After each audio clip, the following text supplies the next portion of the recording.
مصور کشور رسالت جو عرش پر جلوگر ہوئے تھے، مصور کشور رسالت جو عرش پر جلوگر ہوئے تھے، نئے نرالے طرب کے ساما عرب کے مہمان کے لیے تھے، نئے نرالے طرب کے ساما عرب کے مہمان کے لیے تھے۔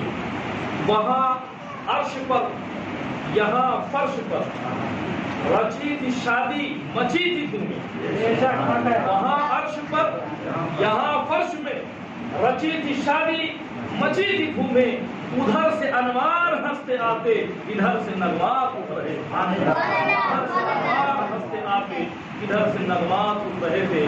اور اللہ فرماتے ہیں یہی وہ سما تھا کہ پے کے رحمت، یہی وہ سما تھا کہ پے کے رحمت، خبر یہ لایا کہ چلیے حضرت، یہی وہ سما تھا کہ پے کی رحمت، خبر یہ لایا کہ چلیے حضرت، تمہاری خاطر کشادہ ہے کلیم پر جو بند راستے تھے، تمہاری خاطر کشادہ ہے کلیم پر جو بند راستے تھے۔ تو یہ پاک پر کے بعد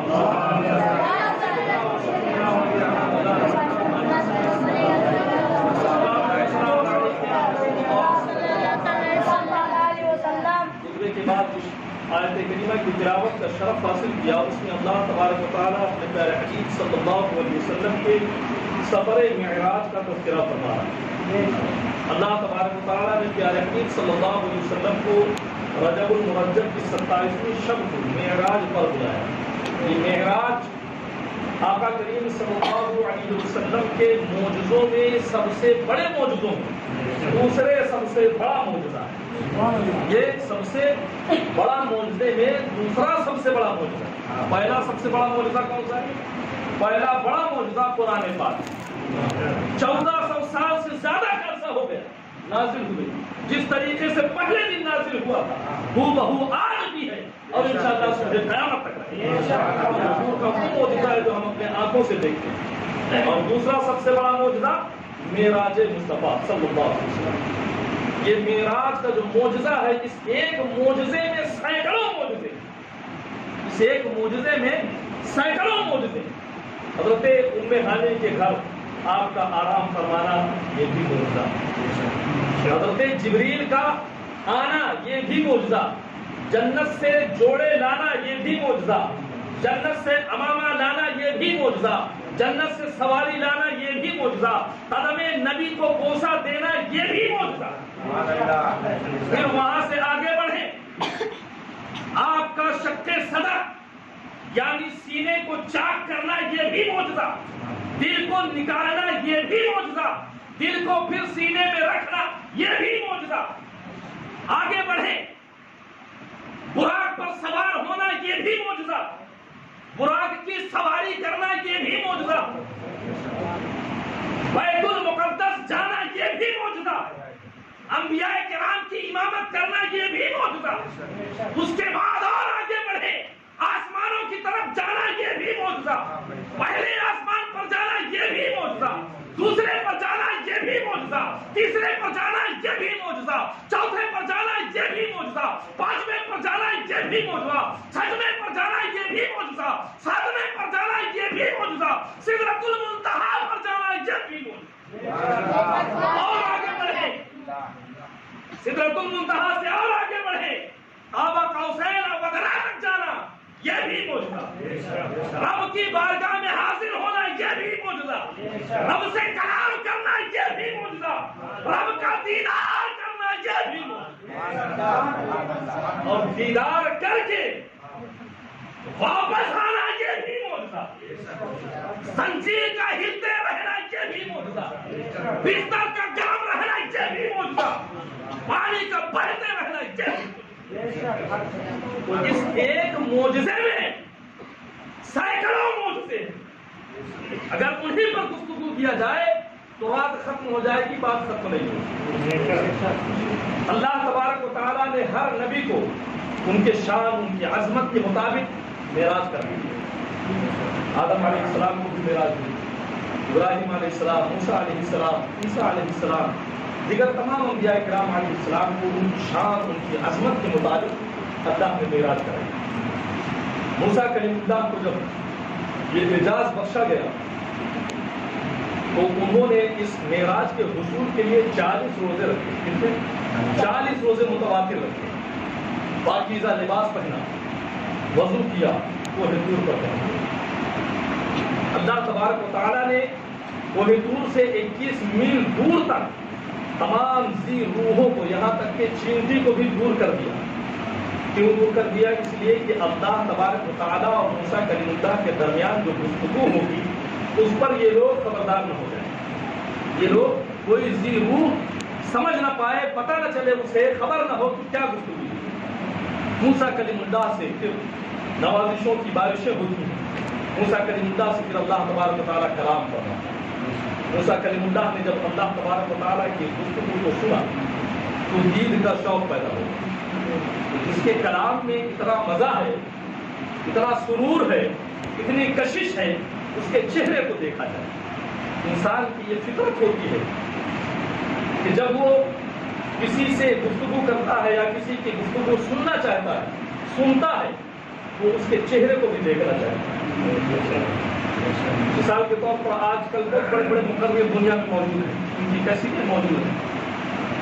اگر آپ ان کی کیسٹ لے جا کر مجمع کو ایک جگہ اکٹھا کریں اور کیسٹ چلا دیں تو وہ مجمع تھوڑی دیر بمشکل بیٹھے گا, سنے گا, منتشر ہو جائے گا, یا تو اپنے کاموں میں لگ جائے گا یا اپنے گفتگو میں بڑھ جائے گا. غور سے وہ گفتگو نہیں سنے گا, نظر انداز کر دے گا. لیکن اسی مقرر کو اگر لا کر بٹھا دیا جائے سامنے اور مجمع اکٹھا کر دیا جائے تو اگر وہ مقرر رات بھر گفتگو کرے گا کہ مجمع رات بھر لگا رہے. یہ انسان کی فطرت ہے کہ جس کا کلام سنتا ہے اسے دیکھنا بھی چاہیے. موسیٰ کلیم اللہ نے رب کی بارگاہ میں عرض کیا, پروردگار عالم کو تجھے دیکھنا چاہیے. قرآن کہتا ہے ربی ارنی انظر الیک, اے میرے رب میں تجھے دیکھنا چاہتا ہوں. جواب ہوتا ہے لن ترانی, تو مجھے ہرگز نہیں دیکھ سکتا. اچھا, موسیٰ کلیم اللہ نے ایک بار نہیں کہا, 2 بار نہیں, 3 بار نہیں, بلکہ 9 مرتبہ کہا ربی ارنی انظر الیک, اے میرے رب میں تجھے دیکھنا چاہتا ہوں. رب نے فرمایا لن ترانی, تو مجھے ہرگز نہیں دیکھ سکتا. اچھا, اللہ تبارک و تعالیٰ نے یہ نہیں فرمایا کہ مجھے کوئی نہیں دیکھ سکتا, فرمایا تو نہیں دیکھ سکتا, تو نہیں دیکھ سکتا. تیرے بعد ایک ایسا بھی آئے گا جو اپنے آنکھوں سے میرا دیدار کرے, مگر تو ہرگز نہیں دیکھ سکتا. موسیٰ کلیم اللہ کا اسرار بڑھا اور تبارک و تعالیٰ نے فرمایا اچھا موسیٰ اسرار کرتے ہو تو سنو, ہم اپنے نور کی ایک تھوڑی سی تجلی پہاڑ پر ڈالیں. وہ اگر اپنے جگہ پر قائم رہا, تم نے اسے دیکھ لیا تو سمجھو پھر تم ہمیں دیکھ سکتے. چنانچہ اللہ تبارک و تعالیٰ نے اپنے نور کی تھوڑی سی تجلی پہاڑ پر ڈالی. علماء حق فرماتے ہیں کہ جو تھوڑی سی نور کی تجلی تھی وہ کتنی تھی؟ سوئی کے نوک, سوئی کا ناکا ہوتا ہے نا, ناکا, اس کے کروڑویں حصے سے بھی کم اللہ تبارک و تعالیٰ نے اپنے نور کی تجلی پہاڑ پر ڈالی. تو قرآن کہتا ہے فلما تجلی ربہ للجبل جعلہ دکا وخر موسیٰ صعقا, اللہ نے جب اپنے نور کی تجلی پہاڑ پر ڈالی تو پہاڑ پاس ہو گیا, ریزہ ہو گیا. موسیٰ کلیم اللہ بے ہوش ہو گئے, تاب نہ لا سکے, بے ہوش ہو گئے. جب ہوش میں آئے تو رب تبارک و تعالیٰ کی بارگاہ میں معذرت حاصل, تبت الیک, معذرت طلب کی, پروردگار تبت الیک. بہرحال حضرت موسیٰ کلیم اللہ کی یہی معراج تھی کہ انہیں پردے کی اوٹ سے اللہ تبارک و تعالیٰ سے کلام کرنے کا شرف حاصل. مگر دید کی جو تمنا تھی, دید کی جو آرزو تھی, وہ خرہ صاعقہ موسیٰ کی صدا بن کر رہی. اب ادھر دیکھیں, ادھر التجا ہو رہی ہے کہ رب مجھے اپنا دیدار کرا, میں تجھے دیکھنا چاہتا ہوں. ایک بار نہیں 9 مرتبہ کہا. اور ادھر حبیب کا معاملہ دیکھیں, ارے حبیب کا معاملہ دیکھیں. حبیب اپنے بستر پر آرام فرما, سو رہے, کوئی التجا نہیں, کوئی فریاد نہیں, کوئی آرزو نہیں, آرام فرما. رب تبارک و تعالیٰ حضرت جبریل کو بھیجا, اے جبریل میرے محبوب کی بارگاہ میں جاؤ, 70,000 فرشتوں کی جماعت لے کر جاؤ, جنتی لباس لے کر جاؤ, جنتی امامہ لے کر جاؤ. وہ امامہ جو حضرت سیدنا آدم علیہ السلام کے پیدائش سے 1000 سال پہلے رب تبارک و تعالیٰ نے فرشتوں کو حکم دیا تھا کہ امامہ تیار کرو. ایک دن ایسا آئے گا, ایک رات ایسی آئے گی کہ میں اپنے محبوب کو عرش اعظم پر بلاؤں گا، اور میرا محبوب وہی عمامہ جو تم بنو گے وہ عمامہ پہن کر عرش اعظم پر تشریف لائے گا۔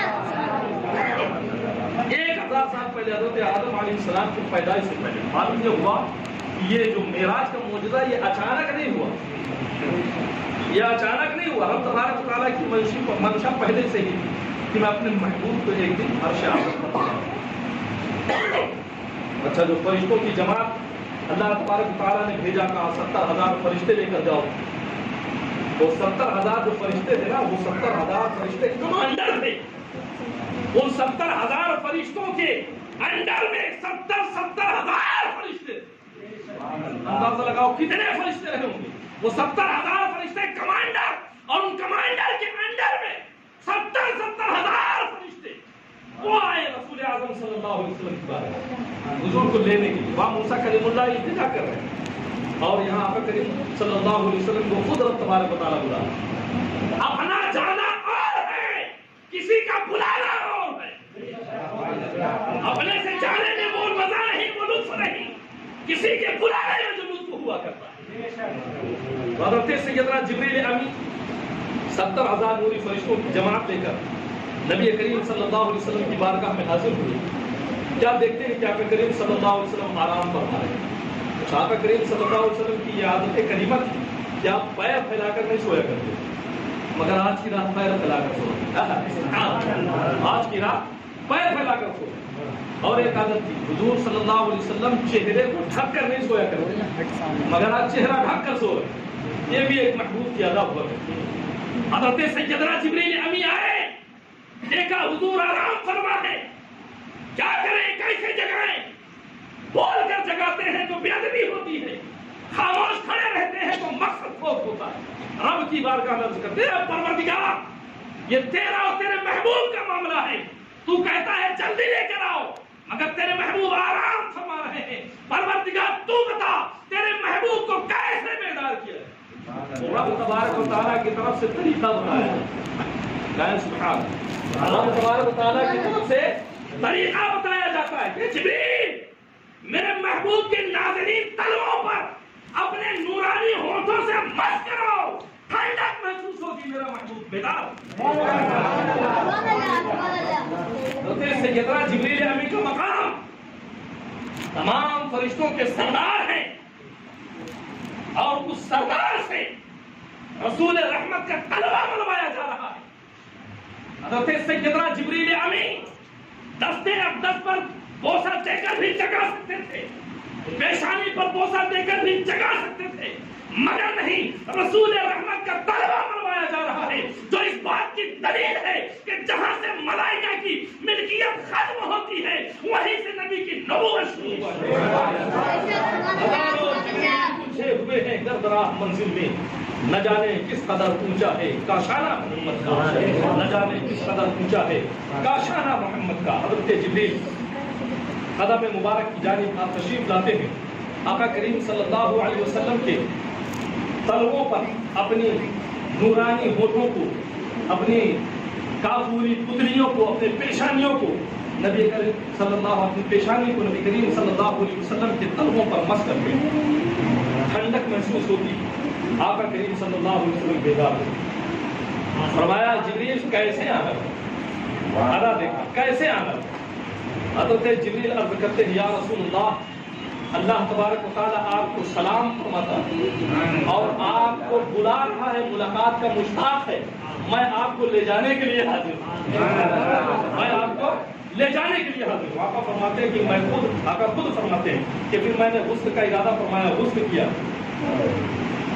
غسل کے بعد بطحائے مکہ حضرت جبریل لے کر گئے، وہاں پر آپ کو لٹایا گیا، سینہ چاک کیا گیا، سینہ چاک کیا گیا، دل کو نکالا گیا، ایک سونے کی تخت میں رکھا گیا، سونے کی تخت میں رکھا گیا۔ آقا فرماتے ہیں کہ پھر میرے دل کو زمزم کے پانی سے دھویا گیا، زمزم کے پانی سے دھویا گیا، اور پھر اس دل میں ایمان اور علم و حکمت کے خزانے اڑے گئے، اور پھر اس دل کو میرے سینے میں رکھا گیا، پھر میرے سینے کو ملا دیا۔ اندازہ لگائیں، 1400 سال پہلے اوپن ہارٹ سرجری ہوئی، سائنس اسی کو دیکھ کر آج اوپن ہارٹ سرجری کی، سبق سیکھ لیا نبی کریم صلی اللہ علیہ وسلم سے، درس مل گیا کہ بغیر دل کے بھی انسان زندہ رہ سکتا ہے۔ عالم تصور میں جب میں نے سوال کیا یا رسول اللہ، جب آپ کا سینہ چاک کیا جا رہا تھا تو اس وقت آپ سو رہے تھے یا بیدار تھے؟ آقا نے فرمایا بیدار تھے۔ میں نے عالم تصور میں کیا یا رسول اللہ، جب سینے سے دل نکال لیا گیا تو آپ زندہ کیسے تھے؟ کیونکہ دل کے بغیر انسان زندہ نہیں رہ سکتا، آکسیجن کے بغیر انسان زندہ نہیں رہ سکتا۔ دل نکال لیا گیا، آپ زندہ کیسے تھے؟ تو عالم تصور میں ہی جواب ملے گا۔ اے سوال پوچھنے والے، تمہاری زندگی اور ہے، نبی کی زندگی اور ہے۔ تمہارے لیے آکسیجن ضروری ہے، نبی کے لیے آکسیجن نہیں۔ آقا کریم صلی اللہ علیہ وسلم کے دل کو، سینے کو پھر سے اسی طریقے سے حضرت جبریل علیہ السلام کی انگلی کے ذریعے کر دیا، جس طریقے سے پہلے تھا ویسے ہوا۔ اب آقا کریم صلی اللہ علیہ وسلم کے لیے وہ سواری پیش کی گئی، براق۔ براق برق کو کہتے ہیں، برق کے معنی ہے بجلی۔ یہ بجلی کا ایجاد تو آج ہوا، وہ برق اس وقت تشریف لایا، حضور کے لیے سواری برق براق اس وقت آئی جب بجلی کا وجود ہی نہیں تھا۔ بجلی کا وجود بھی نہیں تھا، اور اسی برق سے بجلی لیا گیا، اسی برق سے بجلی بنا۔ بہرحال آقا کریم صلی اللہ علیہ وسلم کے لیے وہ سواری جب پیش کی گئی، آقا کریم صلی اللہ علیہ وسلم جنتی لباس پہن کر، جنتی حمامہ پہن کر جب اس سواری کی طرف آگے بڑھے تو آپ کو آپ کی امت یاد آئی۔ آپ کو آپ کی امت یاد آئی۔ جب امت یاد آئی تو میرے آقا غمزدہ ہو، غمزدہ ہو۔ رب تبارک و تعالیٰ نے جب اپنے محبوب کو غمزدہ دیکھا تو حضرت جبریل سے فرمایا، جبریل میرے محبوب سے غمزدہ ہونے کی وجہ پوچھو، میرا محبوب کیوں غمزدہ؟ حضرت جبریل عرض کرتے یا رسول اللہ، یہ تو خوشی کا مقام ہے، مسرت شادمانی کا مقام ہے کہ اللہ تبارک و تعالیٰ نے آپ کو وہ مقام عطا فرمایا جو کسی کو نہیں، آپ سے پہلے یہ مقام کسی کو اللہ نے عطا نہیں کیا، اپنے بارگاہ میں اپنے دیدار کے لیے کسی کو بلایا نہیں۔ یا رسول اللہ، آپ کو تو بڑے بڑے انعامات سے نوازا جا رہا ہے، یہ جنتی سواری آپ کے لیے بھیجی گئی، یہ غم زدہ ہونے کا وقت نہیں، خوشی شادمانی کا وقت ہے، غم زدہ کیوں ہو؟ تو آپ فرماتے ہیں جبریل مجھے میری امت یاد ہے، غم زدہ اس لیے ہوں کہ بروز محشر میری یہ کمزور نہیں امت جب اپنے اپنے قبروں سے بھوکی پیاسی اٹھے گی اور اپنے گناہوں کا بوجھ لے کر چلے گی تو غمزدہ اس لیے ہوں کہ پل صراط کا منظر کیسے پائے۔ اللہ تبارک و تعالیٰ نے جب اپنے محبوب کے غمزدہ ہونے کی وجہ سنی تو اللہ نے فرمایا جبریل میرے محبوب سے کہہ دو غمزدہ نہ ہو، خوش ہو جاؤ، اس لیے کہ جس طریقے سے آج ہم نے تمہارے لیے براق سواری کا انتظام کیا ہے، کل قیامت کے روز آپ کے ہر اس امتی کو جس کے دل میں آپ کی محبت ہے اس کے لیے بھی اسی طریقے سے سواری کا انتظام فرما دیا حدیثوں میں آتا ہے کہ وہ سواری کون سی سواری ہو؟ ہم بقرعید کے موقع پر جو قربانی پیش کرتے ہیں، جن جانور کی قربانی پیش کرتے ہیں، انہیں جانور کو اللہ تبارک و تعالیٰ براق کی شکل عطا فرمائے گا اور انہیں خوبصورت مزین مرصع فرما کر ہمیں عطا فرمائے گا۔ اسی سوار پر اپنے جو قربان ہم نے جانور قربان کیا ہے اسی پر سوار ہو کر کچھ رات انشاءاللہ وزیر بات۔ اچھا کچھ لوگ ایسے بھی ہوتے ہیں جو بیچارے اس لائق نہیں ہوتے کہ وہ قربانی کر سکے، تو وہ اللہ تبارک و تعالیٰ فرماتا ہے محبوب اپنی امت کی جانب سے تم قربانی کرو، ان جانوروں کا ان کے لیے جو ہے سواری کرے۔ آقا نے ہم گنہگاروں کے لیے بھی قربانیاں دی ہیں، لہٰذا ہمیں بھی قربانی پیش کرنی چاہیے نبی کریم صلی اللہ علیہ وسلم کے نام سے۔ بہرحال درود پاک پڑھیں، اللہم صلی علی سیدنا محمد۔